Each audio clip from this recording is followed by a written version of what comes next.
유럽이 지금 발칵 뒤집혔습니다. 거리에는 분노가 퍼졌고 누군가는 테이블을 엎었고 누군가는 익숙하던 로고에 조용히 X표를 그었습니다. 맥도날드 매장에 불이 붙고 테슬라 매장이 폐쇄되며 전 세계가 익숙한 것들에 등을 돌리기 시작했습니다. 그리고 그 격변의 한복판에서 수많은 유럽인들이 마지막으로 선택한 단 하나의 이름. 그것은 다름 아닌 대한민국이었습니다. 그 중심에는 한 명의 프랑스 여성이 있었습니다. 에밀리 드보아. 서랍 하나를 열던 그날 아침, 그녀가 본 건 단순한 물건이 아니었습니다. 그리고 그녀의 그 작은 선택이 이 모든 변화를 이끌어냈다고 합니다. 대체 그녀는 무엇을 본 걸까요? 왜 그 일이 전 유럽의 흐름을 바꾸게 된 걸까요? 그 충격적인 이야기 지금 시작됩니다. 잠깐 여러분의 구독, 좋아요, 알림 설정은 영상을 만드는데 큰 힘이 됩니다. 저는 에밀리 드보아입니다. 파리 13구 아파트에서 혼자 살고 있는 38세 경제학 박사죠. 유럽 소비자 권리 NGO 대표로 활동하며 바쁜 나날을 보내고 있습니다. 그날도 평범한 아침이었어요. 세면대 앞에서 이를 닦는데 문득 칫솔에 적힌 메이드 인 USA가 눈에 들어왔습니다. 별거 아닌 것 같았지만 그 순간 머릿속에 번개가 치는 듯 했어요. 화장실 선반을 쭉 훑어보았죠. 샴푸, 바디워시, 치약, 화장품. 모두 미국 제품이었습니다. 거실로 나와 부엌 찬장도 열어봤어요. 시리얼, 커피, 통조림, 심지어 올리브오일까지. 프랑스에 살면서 미국 제품으로 둘러싸여 산다는 사실이 갑자기 낯설게 느껴졌습니다. 내 돈이 트럼프 경제에 흘러들어간다고? 이건 말도 안 돼. 그렇게 시작된 제 인생의 대청소였어요. 한 달 동안 집안의 모든 물건을 점검했습니다. 놀랍게도 제 일상의 70%가 미국산이었죠. 경제학자로서 이런 무지는 치명적인 실수였습니다. 구매의 자유를 외치던 제가 오히려 무의식적으로 한 나라에 종속되어 있었던 거죠. 첫 변화는 전기 칫솔에서 시작됐습니다. 파리 생제르맹가의 작은 전자제품 매장에서 만난 한국산 전기 칫솔이었어요. 매장 사장님이 자신 있게 추천했죠. 이건 미국 제품보다 배터리가 오래가고 충전도 빨라요. 가격도 저렴하고 말이죠. 반신반의하며 구매했는데 사용해보니 정말 놀라웠습니다. 단순한 디자인에 불필요한 기능은 없고 필요한 것만 충실히 갖춘 제품이었어요. 특히 충전 한 번으로 3주 사용이 가능했죠. 미국산은 일주일도 채 못 가는데 말입니다. 그날 밤 침대에 누워 생각했어요. 언제부터 우리는 미국산이 최고라고 믿게 된 걸까? 학창 시절부터 영화와 드라마, 음악을 통해 자연스럽게 미국 문화에 젖어들었고 그것이 소비로 이어졌다는 사실을 깨달았습니다. 마치 세뇌된 것처럼 말이죠. 다음 날부터 저는 미국산 제품을 하나씩 대체해 나갔어요. 프랑스 남부에서 만든 주철 냄비, 이탈리아산 커피 메이커, 독일산 청소용품으로 바꿨습니다. 그러던 중 우연히 알게 된 한국산 물티슈가 제 관심을 끌었어요. 파리 한인 마트에서 구매한 이 물티슈는 두껍고 촉촉하면서도 알코올과 향료가 들어있지 않았습니다. 제 피부에 딱 맞았고 가격도 합리적이었죠. 이렇게 시작된 소소한 반란은 제 삶을 완전히 바꿔놓을 줄은 몰랐어요. 처음엔 그저 개인적인 선택이었습니다. 하지만 점차 주변 친구들과 이 이야기를 나누기 시작했고 많은 이들이 공감했죠. 파리 18구에 사는 친구 소피는 제 이야기를 듣고 즉시 자신의 집안을 점검하기 시작했어요. 한 달 후 저는 NGO 회의에서 이 경험을 발표했습니다. 예상치 못하게 큰 반응이 왔어요. 많은 활동가들이 자신의 소비 습관을 돌아보기 시작했고 유럽 제품 사용을 적극적으로 권장하자는 의견이 나왔습니다.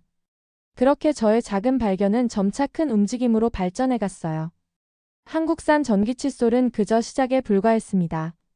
더 큰 혁명이 제 앞에 펼쳐지고 있었어요. NGO 회의에서의 발표 이후 저는 이 문제에 더 깊이 파고들기로 결심했습니다. 경제학자로서 데이터와 숫자는 제 무기죠. 한 주 동안 밤을 새워가며 유럽 내 소비 패턴과 미국 기업의 시장 점유율에 관한 보고서를 작성했어요. 결과는 충격적이었습니다. 프랑스 가정에서 사용하는 생활용품의 약 63%가 미국 기업의 제품이었고 대부분은 실제로는 아시아에서 생산되지만 미국 기업의 이름으로 팔리고 있었죠. 다음 날 아침 충동적으로 인스타그램에 해시태그 샵바이바이브렌즈와 함께 제 서랍 속 미국 제품들을 정리하는 사진을 올렸습니다.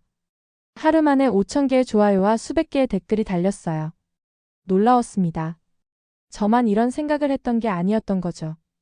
일주일 내에 해시태그는 폭발적으로 확산됐어요. 파리뿐만 아니라 베를린, 마드리드, 로마 등 유럽 각지에서 사람들이 자신의 소비 습관을 돌아보는 게시물을 올리기 시작했습니다. 특히 20대에서 30대 젊은 층의 참여가 두드러졌어요. 제 오피스텔 거실은 임시 작전본부가 됐습니다. 수십 명의 자원봉사자들이 모여 유럽 각국의 대체 제품 목록을 만들기 시작했죠. 프랑스 수제 비누, 독일산 주방용품, 이탈리아 식료품 등 유럽 내에서 생산되는 제품들을 카테고리별로 정리했습니다. 그런데 놀랍게도 목록을 만들던 중 한국 제품에 대한 정보가 계속 올라왔어요. 프랑스 약국에서 한국 유산균이 리뷰 1위래요. 한국 마스크팩이 미국 브랜드보다 성분이 훨씬 좋아요. 직접 확인해보니 정말이었습니다. 파리 시내 약국에서 한국산 유산균은 프리미엄 제품으로 분류되어 있었고 판매원의 말에 따르면 재구매율이 가장 높은 제품이었어요. 파리89의 유명 약국 매니저 피에르는 이렇게 말했죠. 한국 유산균은 생존율이 높아요. 특히 위산에 강해서 장까지 잘 도달하죠. 솔직히 미국 제품은 마케팅만 좋을 뿐이에요. 이 정보는 저희 운동의 새로운 방향을 제시했습니다. 단순히 미국 제품을 거부하는 것을 넘어 대안을 제시하는 것이 필요했어요. 그래서 유럽 제품 스티커 운동을 시작했습니다. 파리 시내 슈퍼마켓과 협력하여 유럽에서 생산된 제품에 작은 이유 스티커를 붙이기 시작했죠. 물론 반발도 있었습니다. 미국계 기업들은 이를 불공정 경쟁으로 보고 법적 조치를 검토한다고 했어요. 일부 언론에서는 저를 극단적 소비자 운동가라고 비판했습니다. 하지만 이런 반응들은 오히려 저를 더 강하게 만들었어요. 운동이 본격화되면서 놀라운 변화가 일어났습니다. 미국 브랜드가 점유하던 자리에 다양한 국가의 제품들이 등장하기 시작했어요. 특히 한국 브랜드의 성장이 눈에 띄었습니다. 파리 갤러리 라파에트 백화점의 화장품 코너에는 처음으로 한국 스킨케어 섹션이 생겼고 입소문을 타고 인기를 끌었죠. 가장 인상적이었던 건 한 어머니의 이야기였습니다. 그녀는 천식이 있는 아들을 위해 구입한 한국산 공기청정기 덕분에 아이의 알레르기 증상이 크게 개선됐다고 했어요. 미국 제품은 비싸기만 하고 효과는 별로였어요. 하지만 한국 제품은 정말 아이에게 도움이 됐습니다. 이런 정보를 알려주셔서 감사해요. 파리의 작은 반란은 이제 유럽 전역으로 번져나가고 있었습니다. 그리고 그 과정에서 우리는 새로운 가능성을 발견했죠. 특히 한국이라는 나라에 대한 호기심이 점점 커져갔어요. 해시태그 운동이 확산되면서 저에게 많은 취재 요청이 들어왔습니다. 유럽 주요 언론사들은 이 움직임을 디지털 시대의 소비자 혁명이라고 부르기 시작했어요. BBC와의 인터뷰에서 기자가 물었습니다. 드보아 박사님, 미국 브랜드 대신 어떤 대안을 추천하십니까? 순간 머릿속이 하얘졌죠. 유럽 제품은 잘 알고 있었지만 다른 대안에 대해서는 깊이 생각해보지 않았거든요. 그때 인터뷰 현장에 있던 한 메이크업 아티스트가 조용히 제게 한국 브랜드를 언급했습니다. 방송이 끝난 후 그녀에게 다가갔어요. 한국 브랜드에 대해 더 알려주실 수 있을까요? 그녀의 이름은 지나 파리에 살고 있는 한국계 프랑스인이었습니다. 메이크업 일을 하면서 다양한 화장품을 접해봤다는 진아는 한국 제품의 열렬한 팬이었죠. 한국 화장품은 가성비가 정말 뛰어나요. 기초 연구에 투자를 많이 하거든요. 그리고 유럽이나 미국 브랜드보다 트렌드 반영이 빠르답니다. 그날 저녁 진아는 저를 파리 13구에 있는 한인 마트로 데려갔습니다. 처음 가보는 곳이었어요. 작은 가게였지만 진열된 제품의 다양성에 놀랐습니다. 식품, 화장품, 생활용품까지. 모두 한국에서 직수입된 것들이었죠. 그날 저는 한국산 마스크팩, 유산균, 그리고 김치를 처음 구매했습니다. 집에 돌아와 마스크팩을 사용해봤는데 효과에 깜짝 놀랐어요. 피부가 촉촉해지고 붉은기가 가라앉았습니다. 미국산 프리미엄 브랜드보다 효과가 좋았죠. 가격은 절반에 불과했습니다. 한 주 동안 저는 한국 제품 리서치에 몰두했습니다. 경제학자로서 제 관심은 단순히 제품을 넘어 한국의 생산 시스템과 유통구조로 확장됐죠. 놀라운 발견이 많았습니다. 한국 기업들은 연구개발에 GDP의 4.8%를 투자하고 있었어요. 이는 프랑스의 2배, 미국보다도 높은 수치였습니다. 또한 한국의 온라인 쇼핑 시스템은 유럽보다 몇 년 앞서 있었어요. 당일 배송, 새벽 배송 같은 서비스는 파리에선 상상도 할 수 없는 것들이었죠. 경제학자의 눈으로 봤을 때 한국은 효율성과 혁신이 결합된 완벽한 사례였습니다. 제 연구 결과를 바탕으로 NGO 홈페이지에 한국 브랜드 가이드를 게시했어요. 카테고리별로 추천 제품과 구매 방법을 자세히 설명했습니다. 반응은 폭발적이었어요. 사이트가 일시적으로 다운될 정도였죠. 특히 인상적이었던 건 파리 시내 약국들의 변화였습니다. 미국산 스킨케어 제품이 차지하던 진열대에 한국 마스크팩이 등장하기 시작했어요. 샹젤리제 거리의 유명 약국에서는 한국 마스크팩이 완판되는 일이 벌어졌습니다. 한 달 후 파리 5구의 작은 홀에서 소비자 대안 포럼을 개최했습니다. 예상보다 많은 300여 명이 참석했어요. 진아의 도움으로 한국 화장품 전문가도 초청했습니다. 그는 한국 화장품의 성분과 효능에 대해 상세히 설명해 주었죠. 한국 화장품은 천연 성분 연구에 앞서 있습니다. 특히 발효 성분을 활용한 기술은 세계 최고 수준이죠. 포럼 이후 여러 소비자들이 저에게 다가와 감사의 말을 전했습니다. 50대 주부 안나는 이렇게 말했어요. 평생 미국 브랜드만 써왔는데 이제야 다른 세계가 있다는 걸 알게 됐어요. 더 이상 광고에 속지 않을 겁니다. 한국이라는 대안을 발견한 것은 제 개인적인 소비 습관을 바꾼 것을 넘어 유럽 소비자들에게 새로운 시각을 제공했습니다. 이제 우리는 더 이상 한 나라의 제품에 의존하지 않고 진정한 선택의 자유를 찾아가고 있었어요. 소비자 대안 포럼이 큰 반향을 일으키면서 언론의 관심도 높아졌습니다. 하지만 모든 반응이 긍정적인 것은 아니었죠. 프랑스의 한 유명 경제 저널은 저를 현실성 없는 이상주의자라고 비판했어요. 특히 한국 제품에 대한 제 열정을 비웃듯 다루었습니다. 드보아 박사는 한국과 중국을 혼동하고 있는 듯하다. 아시아 국가들의 제품은 결국 저가 모방품에 불과하다. 이 기사를 읽은 순간 화가 치밀었습니다. 이런 편견이 바로 우리가 싸워야 할 적이라는 생각이 들었죠. 더 충격적인 건 인터뷰 요청을 받은 한 라디오 프로그램에서였어요. 진행자가 무심코 던진 질문이 제 귀를 의심하게 했습니다. 한국이요? 그곳은 북한과 전쟁 중인 가난한 나라 아닌가요? 그날 밤 결단을 내렸습니다. 직접 한국을 방문해 모든 것을 눈으로 확인하기로 한 겁니다. NGO 활동을 위한 출장이라고 명목을 정했고 2주간의 일정을 잡았어요. 진아는 자신의 사촌이 서울에 살고 있으니 연락해보라며 도움을 주었습니다. 인천공항에 도착한 순간부터 충격의 연속이었어요. 처음 본 공항은 파리 샤를드골 공항보다 훨씬 현대적이고 효율적이었습니다. 입국 절차는 완전 자동화되어 있었고 공항에서 시내로 이동하는 열차는 정확히 제 시간에 출발했죠. 프랑스에선 상상도 할 수 없는 정확성이었습니다. 진아의 사촌 민지는 강남 근처에 살고 있었어요. 그녀의 아파트에 도착했을 때 또 한 번 놀랐습니다. 모든 것이 스마트홈 시스템으로 제어되었고 인터넷 속도는 파리의 5배였어요. 민지는 웃으며 말했습니다. 프랑스는 역사와 예술의 나라지만 우리는 기술의 나라예요. 이튿날부터 본격적인 탐험이 시작됐습니다. 한국의 대표적인 기업들을 방문하기로 했어요. 경제학자로서 그들의 성공 비결이 궁금했거든요. 첫 방문지는 한국의 대표적인 화장품 회사였습니다. 연구소 책임자와의 미팅에서 놀라운 사실을 알게 됐어요. 우리는 매출의 약 15%를 연구개발에 투자합니다. 미국 경쟁사들은 5% 수준에 그치죠. 서울 생활 3일째 민지는 저를 한국의 편의점에 데려갔습니다. 작은 편의점이었지만 그 안에는 신선한 도시락부터 생활용품까지 모든 것이 갖춰져 있었어요. 가장 놀라웠던 건 도시락의 퀄리티였습니다. 이건 정말 믿기 힘든데요. 파리의 비싼 델리에서도 이런 퀄리티는 찾기 어려워요. 그날 저녁 민지는 제게 몇 가지 앱을 다운로드하라고 권했습니다. 카카오티로 택시를 호출하고 배달의 민족으로 음식을 주문하고 쿠팡으로 생필품을 구매하는 방법을 가르쳐줬어요. 모든 것이 효율적이고 신속했습니다. 새벽 배송이라는 개념에는 완전히 충격받았죠. 밤에 주문하면 아침에 물건이 도착한다니 파리에서는 상상도 할 수 없는 서비스였습니다. 일주일이 지날 무렵 저는 완전히 다른 사람이 되어 있었습니다. 한국에 대한 편견이 완전히 사라졌고 오히려 깊은 존경심이 생겼어요.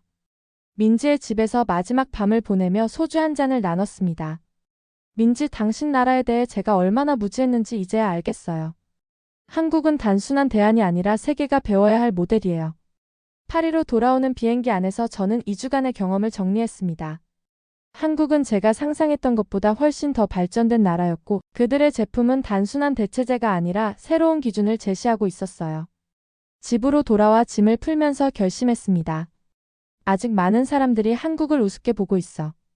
이제 그들의 편견을 깨야 할 때야. 한국에서 돌아온 후 저는 완전히 새로운 사명감을 가지게 됐습니다. 이제 단순히 미국 제품을 거부하는 차원을 넘어 적극적으로 한국 제품을 알리는 일에 나서기로 결심했죠. 첫 번째 행동은 제 NGO 웹사이트에 한국 대체품 리스트를 만드는 것이었습니다. 미국 제품별로 대체할 수 있는 한국 제품을 상세히 정리했어요. 가격, 품질, 구매처까지 꼼꼼하게 말이죠. 일주일 만에 사이트 방문자 수가 평소의 10배로 늘었습니다. 유럽 각국에서 접속이 몰렸고 특히 젊은 층의 반응이 뜨거웠어요. 이 반응에 고무된 저는 더 과감한 도전을 했습니다. 유튜브 채널을 개설한 거죠. 에밀리의 K- 브랜드 리뷰라는 이름으로 매주 한국 제품을 직접 사용하고 리뷰하는 영상을 올렸어요. 첫 영상은 한국 청소기에 관한 것이었습니다. 파리 아파트를 청소하면서 미국산 유명 브랜드와 한국산 청소기를 비교했죠. 보세요. 이 한국 청소기는 절반 가격에 흡입력은 30% 더 강합니다. 게다가 소음은 훨씬 적고요. 예상외로 영상은 24시간 만에 5만 뷰를 기록했습니다. 댓글에는 구매 링크를 요청하는 사람들이 넘쳐났어요. 이에 힘입어 매주 다른 제품을 리뷰하기 시작했습니다. 화장품, 주방용품, 전자제품, 식품까지. 범위를 넓혀갔죠. 한 달 후 저는 특별한 영상을 기획했습니다. 서랍 속 혁명, 내 인생을 바꾼 발견이라는 제목으로 제 운동이 어떻게 시작됐는지 솔직하게 이야기했어요.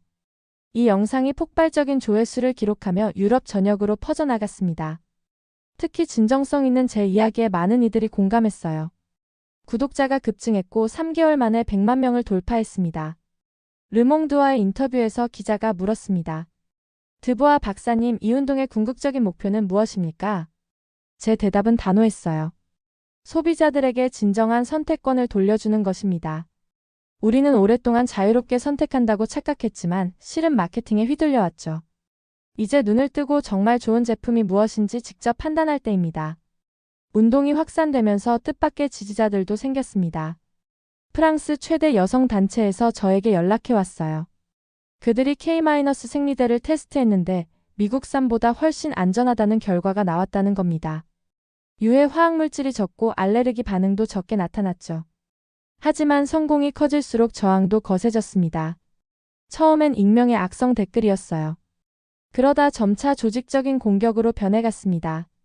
일부 미국 브랜드 팬들이 저를 반미주의자로 몰아붙이기 시작했고 심지어 제 개인정보를 온라인에 유출하는 일까지 벌어졌어요. 가장 큰 위기는 미국 대기업들의 법적 조치였습니다. 한 대형 화장품 회사가 허위사실 유포 및 영업방해로 저를 고소한 겁니다. 그들은 엄청난 액수의 손해배상을 요구했고 저는 순간 두려움에 휩싸였어요. 하지만 저를 지지하는 사람들이 움직이기 시작했습니다. 유럽 전역의 소비자 단체들이 연대를 표했고 프랑스의 유명 변호사들이 무료로 법적 대응을 돕겠다고 나섰어요. 특히 한국 소비자들의 반응이 뜨거웠습니다. 그들은 SNS에 응원 메시지를 남기고 한국어로 응원 영상을 만들어 보내주었죠. 일부 유럽 언론에서는 제 운동이 현미 성향으로 흐른다는 비판도 나왔습니다. 결국 잠시 활동을 중단하기로 결정했어요. 유튜브에 고별 영상을 올렸습니다. 친애하는 시청자 여러분, 잠시 숨을 고를 시간이 필요합니다. 하지만 제 믿음은 변하지 않았어요. 곧 더 강하게 돌아오겠습니다. 그 순간 제 휴대폰에 메시지가 도착했습니다. 한국 정부에서 중소기업의 유럽 수출을 위한 지원책을 발표했다는 뉴스였어요. 그리고 그 배경에는 에밀리 효과라는 단어가 언급되어 있었습니다. 활동 중단을 선언한 후 한 달, 저는 파리 외곽의 작은 마을로 잠시 피신했습니다. 친구가 빌려준 시골집에서 조용히 지내며 그동안의 상황을 정리하고 있었죠. 창밖으로 보이는 포도밭은 가을빛으로 물들어 있었습니다. 아침마다 빵집에서 갓 구운 바게트를 사와 커피와 함께 먹는 소소한 일상이 제게 평화를 주었어요. 하지만 평화는 오래가지 않았습니다. 어느 아침 변호사의 전화로 잠에서 깼어요. 미국의 대형 소비재 기업 연합이 저를 상대로 공식 소송을 제기했다는 소식이었습니다. 그들의 주장은 허위정보 유포를 통한 시장 교란이었죠. 손해배상 금액은 무려 500만 유로. 천문학적인 숫자에 가슴이 덜컥 내려앉았습니다.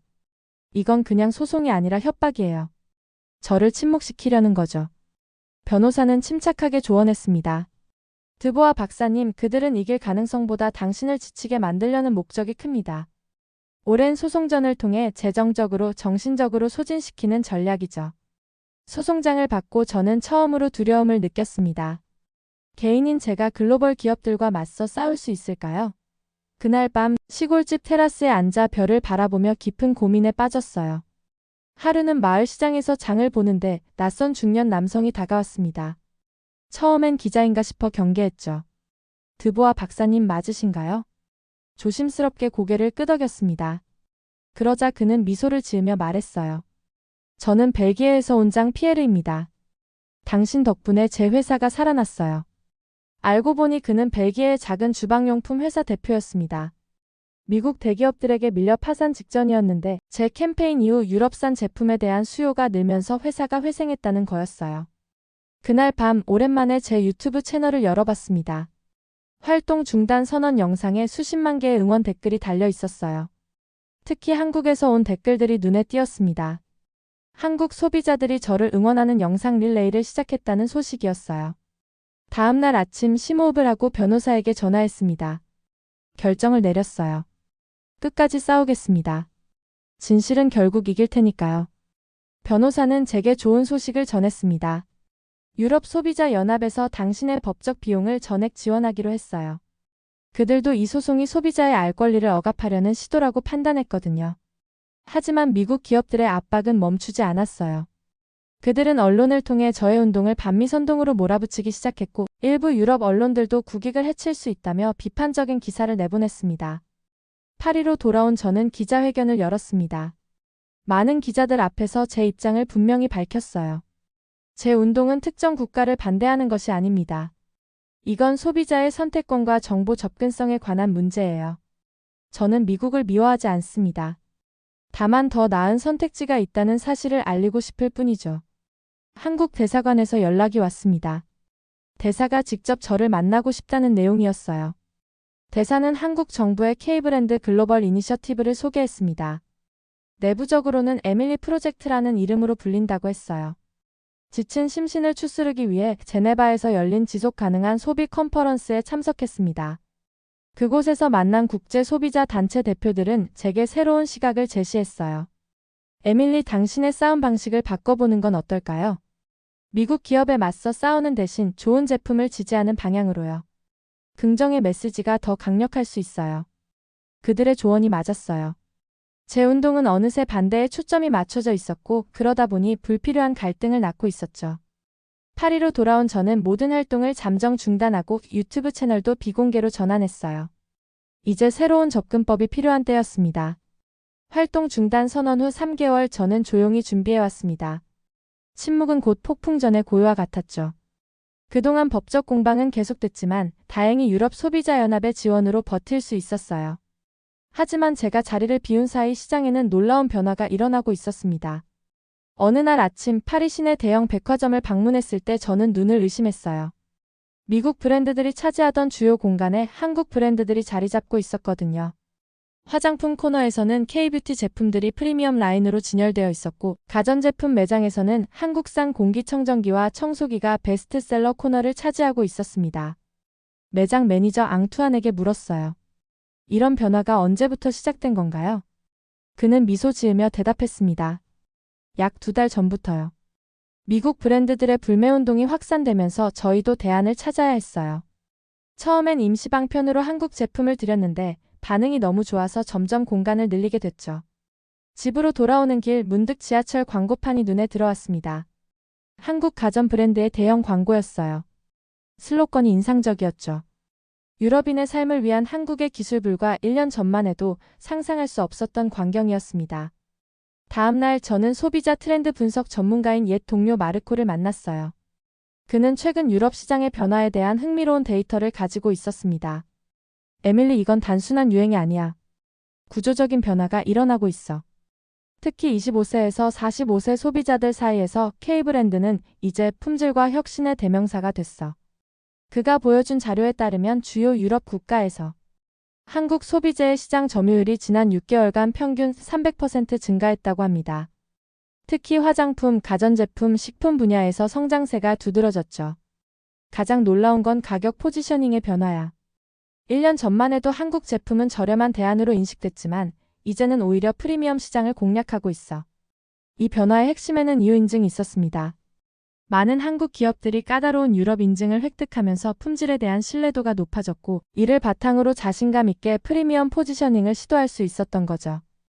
이 말을 듣는 순간 제 머릿속에 번쩍 아이디어가 떠올랐습니다. 이것이야말로 제가 찾던 새로운 방향이었어요. 단순히 미국 제품에 대한 대안을 제시하는 것이 아니라 한국 브랜드 자체의 가치와 철학을 알리는 것이 필요했습니다. 그날 밤 저는 오랜만에 노트북을 열고 새로운 프로젝트를 구상했습니다. K경제의 철학이라는 제목의 유튜브 시리즈였어요. 단순한 제품 리뷰가 아니라 한국 기업들의 연구개발, 철학, 품질 관리 시스템, 지속 가능성에 대한 접근 방식을 심도 있게 다루고자 했습니다. 첫 에피소드를 위해 소르본 대학의 경제학과 교수님과 인터뷰를 진행했어요. 그는 아시아 경제 전문가로 한국의 경제 발전 모델에 대해 흥미로운 시각을 가지고 있었습니다. 한국은 불과 60년 만에 최빈국에서 세계 10위권 경제 강국으로 성장했습니다. 이건 경제 기적이라고 불릴 만해요. 그 핵심에는 품질로 승부한다는 철학이 있었죠. 이 인터뷰는 제 채널 재개의 신호탄이 되었습니다. 3개월 만에 컴백이었죠. 첫 영상은 24시간 만에 100만 뷰를 돌파했고 국제 언론에서도 큰 관심을 보였어요. 가장 놀라운 변화는 학계의 반응이었습니다. 파리 경영대학원에서 K경제와 소비자 주권이라는 주제의 특별 강연을 요청받았어요. 강연은 큰 호응을 얻었고 놀랍게도 소르본 대학에서는 K경제 강좌 개설을 제안했습니다. 제게 객원 교수 자리를 제안한 거죠. 소르본 대학에서의 강의가 시작된 지 6개월, 저는 제 인생에서 가장 바쁜 나날을 보내고 있었습니다. 아침에는 강의를, 오후에는 NGO 활동을, 저녁에는 유튜브 콘텐츠 제작을 하는 일상이었죠. 하지만 이 모든 노력이 결실을 맺는 순간이 드디어 찾아왔습니다. 갤러리 라파에트 백화점에서 제게 특별한 초대장이 도착했어요. 윤리적 브랜드 존 오픈 행사였습니다. 이 구역은 환경적, 사회적 책임을 다하는 브랜드들만 입점할 수 있는 새로운 컨셉의 공간이었죠. 놀랍게도 한국의 친환경 브랜드들이 상당수 포함되어 있었습니다. 행사장에 도착하자 백화점 CEO인 필립이 반갑게 맞아주었어요. 그는 이 프로젝트가 처음에는 모험이었지만 소비자들의 강력한 요구에 응답한 것이라고 설명했습니다. 드보아 박사님, 솔직히 말씀드리자면 당신의 운동이 없었다면 이런 변화는 불가능했을 겁니다. 우리는 단순히 트렌드를 쫓은 것뿐이에요. 백화점 3층 전체를 차지한 윤리적 브랜드 존은 자연 소재로 꾸며져 있었고 각 브랜드의 환경 기여도와 생산 과정을 투명하게 보여주는 디스플레이가 인상적이었습니다. 한국 섹션에는 자연에서 영감을 받은 혁신이라는 주제로 다양한 제품들이 전시되어 있었어요. 오프닝 행사에서 짧은 축사를 부탁받았을 때 가슴이 벅찼습니다. 수백 명의 청중과 언론인들 앞에 서서 지난 2년의 여정을 돌아보았어요.